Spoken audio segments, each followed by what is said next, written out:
तो मॉन्स्टरवर्स की यूनिवर्स से एक सीरीज निकल के आई है जिसका नाम है मोनार्क। और हाँ, ये काफी ज्यादा चर्चा में है। इसके अभी तक 6 एपिसोड आ चुके हैं और 7वां एपिसोड आज ही आने वाला है और हमेशा की तरह हम काफी लेट है, लेकिन चिंता मत करो, बहुत ही जल्दी इन्हें कवर कर देंगे क्योंकि पहले के 6 एपिसोड को हम 2 वीडियो में कवर करने वाले हैं। आज आपको एक वीडियो मिल जाएगा जिसमें 1 से लेके 3 एपिसोड कवर होंगे। इसके बाद आपको कल भी एक वीडियो मिल जाएगा जिसमें 4 से लेके 6 एपिसोड कवर होने वाले हैं और फिर एक एक करके जैसे एपिसोड आते रहेंगे हम उन्हें कवर करते रहेंगे। So without wasting awesome time anymore, let's start the explanation of monarch episode number 1, 2, 3। तो एपिसोड नंबर 1 की स्टार्टिंग होती है 1973 से और यहाँ पे हम देखते हैं एक आइलैंड को जो कि हमने 2016 की स्कल आइलैंड में भी देखा था। तो अगर आपने स्कल आइलैंड नहीं देखी है एंड अगर आपको देखनी है तो कमेंट करके जरूर बताना, हम डेफिनेटली उसे आपके लिए कवर करेंगे। तो यहाँ पे हम देखते हैं एक आदमी बिल को जो कि कैमरे में कह रहा होता है कि मैंने लाइफ में काफी गलतियां करी हैं, लेकिन फाइनली एक बहुत ही अच्छी जानकारी उसके हाथ में लगी होती है। तो सभी को कह रहा होता है कि मैं ये जानकारी सभी के सामने लाने वाला हूँ। तभी यहाँ पे एक जायंट स्पाइडर उसका पीछा करते हुए आता है और उसे लगता है कि वो जिंदा नहीं बच पाएगा,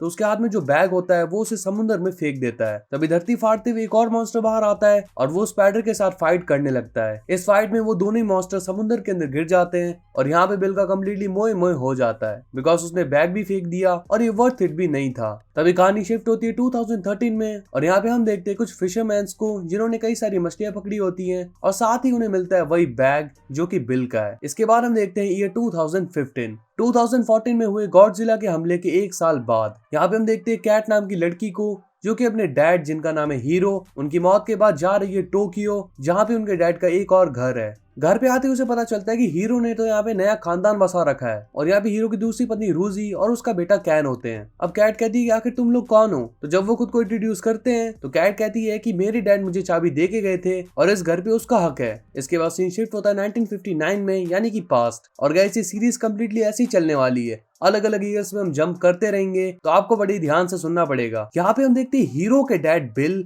और बिल के साथ होती है कैको और यहाँ पे उनकी हिफाजत के लिए होता है अमेरिकन सैनिक जिसका नाम है ली। वो लोग जा रहे हैं रिसर्च के लिए। यहाँ पे मास्क लगा के वो अंदर जाते हैं क्योंकि अंदर रेडिएशन भी देखने को मिल सकती है। तभी उन्हें एक लड़का मिलता है जो कि उन्हें बताता है नर्क के रास्ते के बारे में, मतलब कि यहाँ के लोगों का कहना है कि वो कोई नर्क से कम नहीं है। तो उस रास्ते पे जाने पर उन्हें एक शहर दिखता है जिसके बीच में होता है एक पावर प्लांट, लेकिन उसकी रेडिएशन ना के बराबर आ रही होती है। तो वो निकल जाते हैं उस पावर पॉइंट के पास जाने के लिए। अब सीन फिर से शिफ्ट होता है 2015 में और यहाँ पे कैन कैट से प्रूफ मांगता है। तो कैट उसे दिखाती है हीरो की फोटो उसकी फैमिली के साथ। इसके बाद उन्हें पता चल जाता है कि हीरो उन दोनों की फैमिली को धोखा दे रहा था। अब सीन वापस से आता है 1959 में और यहाँ पे वो लोग धमाके करते हैं उसी प्लांट के आसपास। तभी जमीन से उन्हें काफी सारी रेडिएशन मिलने लगती है। तभी यहाँ पे जमीन बुरी तरीके से हिलने लगती है और वो तीनों काफी बुरी तरह चौंक जाते हैं। अब सीन फिर से शिफ्ट हो जाता है 2015 में और यहाँ पे कैट रास्ते पे चलती हुई अपनी मॉम को बताती है कि डैड ने हमारे लिए कुछ भी नहीं छोड़ा और वो हमें धोखा दे रहे थे। तभी एक अलार्म बजने लगता है और कैन और रूजी उसके पास आते हैं और उसे ले जाते हैं गॉडजिला के सेफ हाउस में। ये 2014 में बनाया गया था ताकि गॉडजिला के हमलों से बचा जा सके। यहाँ पे कैन और रूजी को ये भी पता चलता है कि 2014 में जब गॉडजिला का हादसा हुआ था तो हीरो कैट के साथ भी नहीं था, यानी कि हीरो तो पता ही नहीं कहाँ था। तभी कैट को अपना पास्ट याद आता है जब गॉडजिला का हादसा हुआ था और वहाँ पे उसने बस में से कई सारे बच्चों को बचाने की ट्राई करी थी, बट फिर भी कई सारे बच्चों को नहीं बचा पाई। इसके बाद सीन वापस से शिफ्ट हो जाता है 1959 में। वो तीनों पावर पॉइंट के अंदर पहुंचते हैं और यहाँ नीचे उन्हें एक जानवर के कई सारे अंडे दिखते हैं। फिर कैको डिसाइड करती है कि वो नीचे जाएगी सैंपल लेने के लिए, जिसमें ली भी उसके साथ जाने वाला है। अब सीन वापस से 2015 में शिफ्ट होता है और यहाँ पे कैन कैट को उसके डैड के ऑफिस में लेके जाता है क्योंकि वो जानना चाहता है अपने डैड के बारे में कि आखिर वो क्या काम करते थे, वो कौन थे। यहाँ पे उन्हें एक सेफ मिलता है जिसमें पहले तो केट एक एक करके सभी की बर्थ डेट डालती है, यानी कि अपनी अपनी मॉम की, कैन की और कैन की मॉम की, लेकिन वो सेफ इससे नहीं खुलता। इसके बाद वो चारों की बर्थ डेट एक साथ डालती है और यहाँ पे सेफ खुल जाता है। इससे साफ जाहिर होता है कि हीरो अपनी दोनों फैमिली से बराबर का प्यार करता था, मतलब कि किसी को भी कम ज्यादा नहीं करता था। अब सेफ खुल जाता है और उसके अंदर से उन्हें मिलती है काफी सारी हार्ड ड्राइव्स जिसमें मोनार्क का साइन था। केन एक लड़की के पास कैट को लेके जाता है और उस लड़की का नाम होता है मे।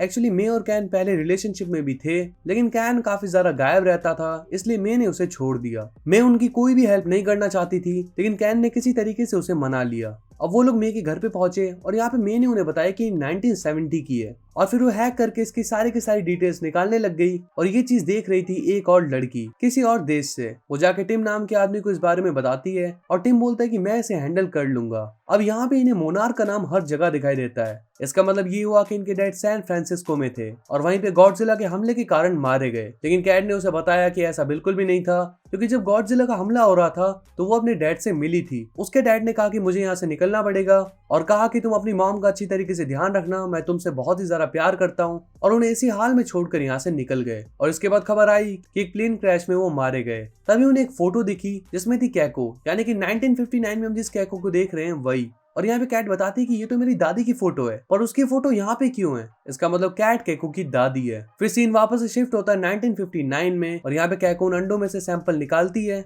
और तब यहाँ पे आ जाता है एक बहुत ही खतरनाक भूकंप और सारे के सारे मॉन्स्टर अंडे से बाहर आने लगते हैं। ली तो ऊपर पहुंच के बच जाता है, लेकिन वो और बिल अपनी पूरी ट्राई करके भी कैको को नहीं बचा पाते और इसी के साथ ही एपिसोड यहीं पे खत्म हो जाता है। तो अब चलते हैं एपिसोड नंबर 2 की तरफ। अब हम देखते हैं ईयर 1952 का सीन और यहाँ पे हम देखते हैं कि ली मारपीट करके आया है। उसका कमांडर उससे पूछता है कि आखिर तुमने ये सब कुछ क्यों किया, तो वो बताता है कि वो अपनी पूरी मंडली के साथ क्लब में गया था और वहाँ पे कुछ लोग लड़की के साथ बदतमीजी करने लगे, तो बस उन लोगों ने जेंटलमैन बनते हुए उन्हें पीट दिया, जो कि कमांडर की नजरों में रूल के खिलाफ है। और वो ली को ऑर्डर देता है कैको को सिक्योरिटी देने के लिए। ली कैको के पास पहुंचता है और कैको जा रही है न्यूक्लियर प्लांट की तलाश में। इसके बाद सीन शिफ्ट होता है वापस से 2015 में, यानी कि प्रेजेंट में। यहाँ पे कैन जाता है अपने डैड के ऑफिस और वहां पे जाके उसे मिलती है एक फाइल जिसमें मोनार्क का साइन था और ये फाइल थी ली की। एंड यहाँ पे उसे पता चलता है कि अब ली को जापान में शिफ्ट कर दिया है और यहाँ पे उसे एक और हार्ड डिस्क मिलती है। फिर सीन वापस से शिफ्ट होता है 1952 में और यहाँ पे जब ली और कैको अपनी तलाश में होते हैं तो उन्हें मिल जाता है बिल, जो कि एक अमेरिकन साइंटिस्ट होता है और वो बताता है कि मैं सच की तलाश में हूँ। फिर सीन वापस से शिफ्ट होता है 2015 में और यहाँ पे कैट का एक लेडी पीछा कर रही होती है। कैट जब एयरपोर्ट पे आती है तो यहाँ पे उसे पकड़ लेता है टिम और वो उससे सारी के सारी हार्ड ड्राइव्स मांग रहा होता है, लेकिन वो उसके मुंह पे फोन मार के यहाँ से भाग जाती है, बट फिर भी वो लोग उसे पकड़ लेते हैं। तो कार के अंदर ही बैठे बैठे वो एक्सीडेंट करवा के वहां से भाग जाती है। ऑन द अदर हैंड हम देखते हैं कैन को, जो कि आया होता है मे के पास और उसे वही हार्ड डिस्क दिखाता है और कहते हैं कि मुझे इस हार्ड डिस्क की भी पूरी जानकारी चाहिए, लेकिन मे कहती है कि अभी तुम बाद में आना। इसके बाद वो जितनी भी हार्ड डिस्क होती है उनके ऊपर रिसर्च करने लगती है। कैट जाती है पुलिस स्टेशन एंड यहाँ पे पुलिस से उसे कोई भी हेल्प नहीं मिलती। फिर कैन आता है वापस अपने घर पे और यहाँ पे उसकी माँ ने कई सारी फोटोज निकाल के रखी होती हीरो की, बट अब कैन को अपने डैड से काफी ज्यादा चिढ़ हो चुकी है, साथ ही उसकी मॉम को भी। तो वो लोग हीरो की फोटोज फाड़ने लग जाते हैं जिससे उनको शांति मिलती है। एंड फोटो फाड़ते टाइम कैन को ली की भी फोटो मिलती है। इसके बाद सीन वापस से शिफ्ट होता है 1952 में और यहाँ पे बिल उन्हें एक न्यूक्लियर प्लांट के बारे में बता रहा होता है, लेकिन ली उसकी बातों से सहमत नहीं होता। कैको तो बिल को अपनी टीम में शामिल करना चाहती है, लेकिन ली कहता है कि देखो मुझे तुम्हारी सिक्योरिटी का काम मिला है और वो मैं बखूबी निभा रहा हूँ, अब मैं बिल का भी बॉडीगार्ड नहीं बनने वाला। तो कैको कहती है कि देखो तुम्हें मेरे साथ जबरदस्ती चिपकाया गया है, मुझे कोई शौक नहीं कि तुम मेरे बॉडीगार्ड बन के रहो, मैं तो ये चाहती भी नहीं थी, तुम चाहो तो वापस जा सकते हो। तो ये चीज सुनकर ली वापस निकल जाता है और यहाँ पे कैको के पास जो मैप होता है और बिल के पास जो मैप होता है वो आपस में मैच कर जाते हैं। तो वो लोग उसी रास्ते को फॉलो करते हुए आगे जाते हैं और यहाँ पे उन्हें मिलता है एक शिप। इसके बाद कहानी वापस से 2015 में आती है और यहाँ पे कैट आई होती है मे के घर पे। मे उसे पकड़ लेती है और वो लोग देखते हैं कि मे के घर के अंदर कुछ लोग छानबीन कर रहे हैं एंड डेफिनेटली ये लोग अमेरिका से ही हैं। कैन के घर पे भी वो लोग आते हैं और उससे मोनार्क की जो भी फाइल होती है वो लेने आए होते हैं, बट कैन उन्हें चकमा देते हुए यहाँ से निकल जाता है। इसके बाद सीन वापस से शिफ्ट होता है 1952 में एंड यहाँ पे कैको और बिल आ चुके होते हैं शिप के अंदर। बिल यहाँ की रिकॉर्डिंग कर रहा होता है और फाइनली कैको को ये पता चलता है कि शिप के साथ जब ये हादसा हुआ था तो बिल भी यहाँ पे मौजूद था। एंड यहाँ पे बिल उसे बताता है कि देखो मुझे प्रूफ करना है कि जो चीज मैंने देखी थी वो बिल्कुल असली है, और वो चीज क्या है ये डेफिनेटली हमें इसी एपिसोड में पता लग जाएगा। फिर ली को जाते हुए काफी सारी रेडिएशन मिलती है और जब वो आसमान में देखता है तो उसे पूरा आसमान चमकता हुआ दिखता है, तो अपनी गाड़ी को वापस मोड़ लेता है और उनके पास जाने लगता है। फिर सीन वापस से शिफ्ट हो जाता है 2015 में। यहाँ पे मे और केट एक रेस्टोरेंट में गए होते हैं और मे के पास होता है एक नकली पासपोर्ट, साथ ही कई सारे पैसे। तभी यहाँ पे कैन भी आ जाता है और कहता है कि कुछ लोग फाइल्स लेने के लिए हमें ढूंढ रहे हैं। अब मैं उनके साथ काम करना नहीं चाहती, लेकिन फिर भी उनकी थोड़ी सी हेल्प करने की वजह से वो फंस चुकी है। इसके बाद सीन वापस से शिफ्ट होता है पास्ट में और यहाँ पे शिप के अंदर बिल और कैको को कई सारी लाशें मिलती हैं और इसके बाद आगे बढ़ने पे उन्हें मिलता है फ्रेश लिक्विड,